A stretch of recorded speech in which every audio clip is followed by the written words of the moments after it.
सन 1962 की बात है। रतन टाटा अमेरिका में पढ़ाई कर रहे थे और इनको एक लड़की से इश्क हो गया था। उस अमेरिकन लड़की से इन्होंने कहा कि चलो इंडिया हम लोग शादी करते हैं, क्योंकि इंडिया में मेरी दादी मुझे बुला रही है, उनकी तबीयत खराब है। तो लड़की के पेरेंट्स ने इंडिया आने से मना कर दिया, क्योंकि उस समय भारत और चाइना का युद्ध चल रहा था।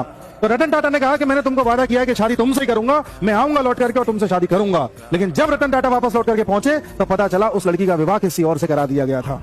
लेकिन रतन टाटा ने कसम खा ली थी कि जिंदगी में वादा इस लड़की से किया था, शादी करता तो इसी से करता, वरना कभी शादी नहीं करूंगा।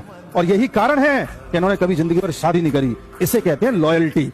उसी प्रकार से जब इनके पिताजी ने कहा कि बेटा तुम्हें बिजनेस संभालना है, जाओ बिजनेस में एंटर करो, तो ऐसा नहीं है कि सीईओ बन के एंटर किए थे। इनके पिताजी ने इनसे कहा कि पहले एक आम वर्कर की तरह काम करना सीखो, उसके बाद धीरे धीरे खुद अपने दम पर प्रोग्रेस करना। इसलिए इनके पिताजी ने कहा कि तुम कार से नहीं साइकिल से दफ्तर जाओगे। इन्होंने कहा मैं साइकिल से भी नहीं, मैं पैदल जाऊंगा। इसे कहते हैं परवरिश। उसी प्रकार से जब ताज होटल में 26/11 हुआ था, तो जितने भी लोग उस हमले में प्रभावित हुए थे, जिनकी जान गई थी या जिनका थोड़ा भी लॉस हुआ था, उनके जिंदगी भर के खर्चे की जिम्मेदारी रतन टाटा ने ली थी। चाहे कर्मचारी 1 दिन पुराना हो, चाहे 10 साल पुराना हो, उसके बच्चों की पढ़ाई की, उसके घर में कोई भी खर्चा है, सारी जिम्मेदारी रतन टाटा ने ली थी। इसे कहते हैं एम्पैथी। और ताज होटल में तो ये भी देखने को मिलता है कि वहां पर अगर कोई डॉग आता है या कोई और जानवर आसपास भटकता है तो उसको कोई मारता नहीं है, उसे ऐसे घूमने दिया जाता है, क्योंकि रतन टाटा ने कह रखा था कि इनमें भी जान है, ये भी सेंसिटिव होते हैं। इसे कहते हैं काइंडनेस। कोई भी इंसान पैसे वाला तो बन सकता है, लेकिन सक्सेसफुल जीवन वही है जब आप जो कहें वो करें, और जैसा आप खुद के लिए सोचते हैं वैसा ही दूसरे के लिए सोचें। इसे कहते हैं सक्सेस।